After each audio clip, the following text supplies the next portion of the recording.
boa tarde e bem-vindos a mais um Jornal Universo. Nessa edição entrevistaremos o professor Paulo Sérgio Manies, do cursinho Dom Bosco, que vai nos falar um pouco sobre o assunto clonagem magnética. Bom, vamos à primeira pergunta. Qual a utilidade da clonagem magnética para a humanidade e como isso acontece? Quando você corta um ímã ao meio, você muda a direção dos dipolos magnéticos. Muda em relação ao que você tinha antes. A única alteração que ocorre é em relação à intensidade do campo magnético, que os novos ímãs serão mais fracos. Por mais que eu corte um ímã ao meio, sempre teremos dois novos ímãs completos. Falamos que surgiu aí a clonagem magnética, né? Uma aplicação interessante nos dias atuais, são inúmeras, né? Mas uma delas seria o que surgiu recentemente na Europa, que são os esmaltes magnéticos. Os esmaltes têm em sua composição, partículas de metal. E você compra esse kit esmalte, vem imãzinhos, vem formato diferente desses ímãs. E quando você passou o esmalte na sua unha, esmalte ainda molhado, ainda fresco, você passa o ímã próximo do esmalte. E as partículas do metal do esmalte se alinham com o campo magnético do ímã, surgindo diferentes desenhos. Realmente é uma aplicação bem interessante, é fantástico, de grande aplicação prática aí para as meninas. Com certeza as garotas vão adorar esse tipo de esmalte. Vamos passar para a próxima pergunta. Qual é a importância do magnetismo para o universo? O Sol, já há mais de 5 milhões de anos, está aí lançando luz, calor, energia, que atinge a Terra e todo o universo. E estamos aí na metade do ciclo de vida do Sol. Mais 5 milhões e o Sol se extingue. Mas o Sol, em volta do Sol, na sua superfície, existem grandes campos magnéticos de grande intensidade que são criados pelo movimento de plasma em sua superfície.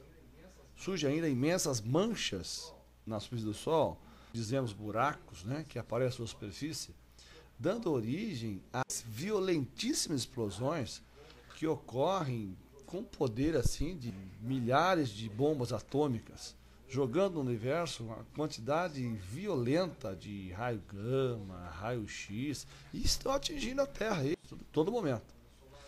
Só que no ciclo solar de 11 anos aproximadamente, explosões ainda mais violentas atingem a superfície, ou melhor, saem da superfície do Sol. Só que essas explosões lançam no universo milhões de toneladas a mais de 1,5 milhões de quilômetros por hora.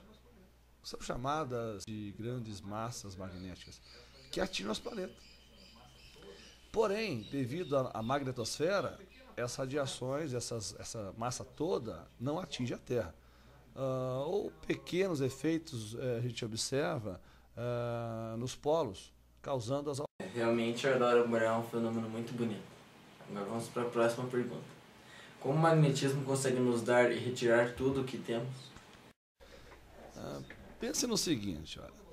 Quando você respira, vê as coisas, se move, anda, sorri, pula, brinca, tudo está envolvido aí no magnetismo. Por quê? Porque o nosso corpo é movido por quê? Por grandes correntes elétricas, ou pequenas correntes elétricas que surgem em todo o nosso corpo, dando origem ao magnetismo, a campos magnéticos que fazem com que a vida existe. Você fala no celular, acessa a internet, participa de jogos eletrônicos, inúmeras aplicações no dia a dia. Consegue segurar coisas. Você, por exemplo, não passa por uma parede, sua mão não passa por outros objetos. Tudo isso se deve à força magnética de atração e repulsão. Tudo que você vê à sua volta, para que você imagine, são relações com átomos e forças magnéticas. Mas não são só vantagens que existem aí com o magnetismo, né? Há um ponto prejudicial. A magnetosfera não é tão estável assim como nós imaginamos, né? No século passado, por exemplo, essas explosões do Sol conseguiram afetar uma cidade inteira, afetando transformadores e, por efeito cascata, não funcionou mais lâmpada, nem geladeira, nem motor. Abastecimento de água foi cortado porque não tinha as bombas da água para fornecer essa água. Banco eletrônico não funcionou mais, computadores, elevadores. Carro parou também porque os combustíveis, a bomba de combustível não funcionava mais, não tinha mais energia elétrica. Então, realmente, é um caos que pode ocorrer aí afetando as condições básicas de sobrevivência das pessoas. Isso realmente pode acontecer em grande escala ainda e tem previsões disso ocorrer. Realmente o magnetismo pode nos dar e retirar tudo que temos, e com muitos desastres que podem acontecer. Bom, passando para a próxima pergunta. O que é o biomagnetismo e qual a sua importância para a sociedade? O biomagnetismo, ele estuda a geração e interação de campos magnéticos com matéria viva. Essa descoberta deu origem ao que nós chamamos hoje de biomagnetismo, mas são campos magnéticos gerados pelo corpo humano, em geral devido à passagem de corrente. São inúmeras aplicações aí, né?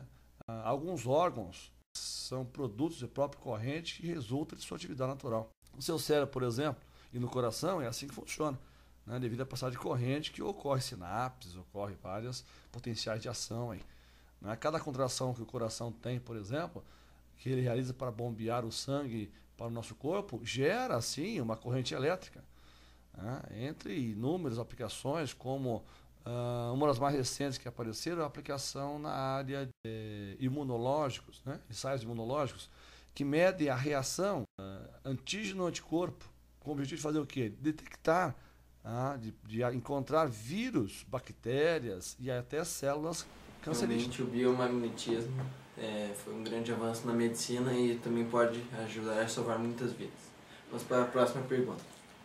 Como a magnetosfera do nosso planeta consegue nos proteger das explosões solares?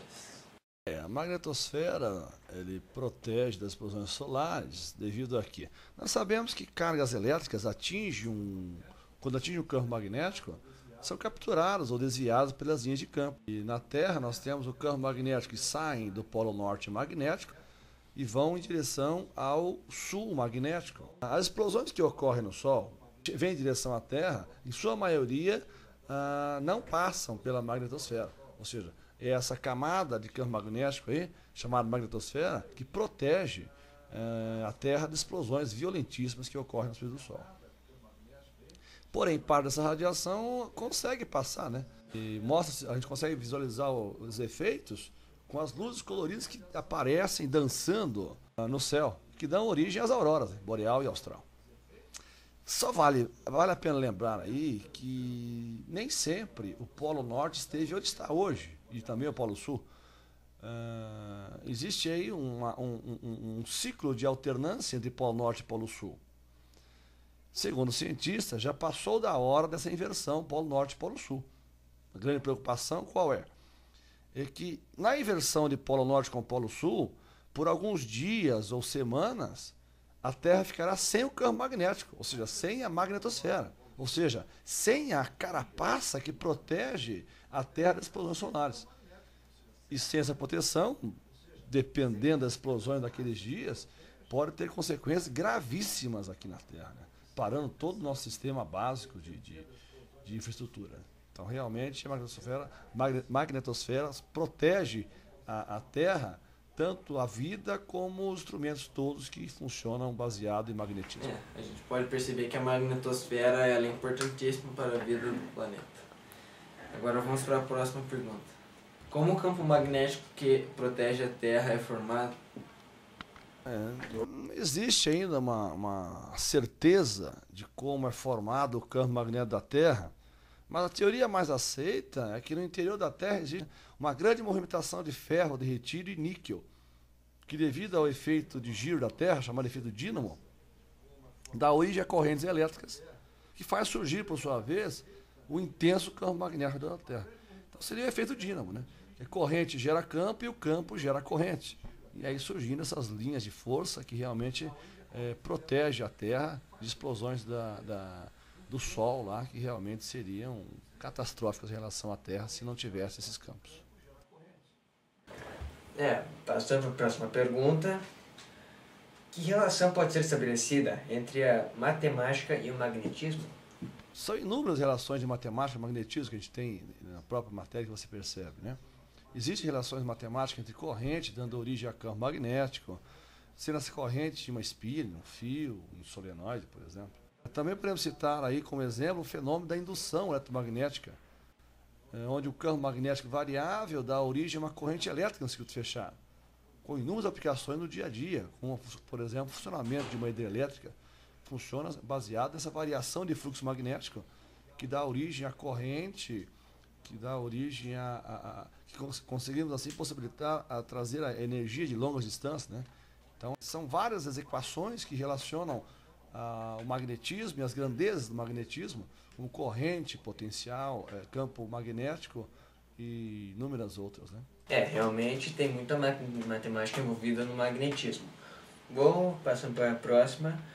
O magnetismo está presente nas interações intra- e intermoleculares? Está presente, sim, tanto nas forças intramoleculares como intermoleculares, né?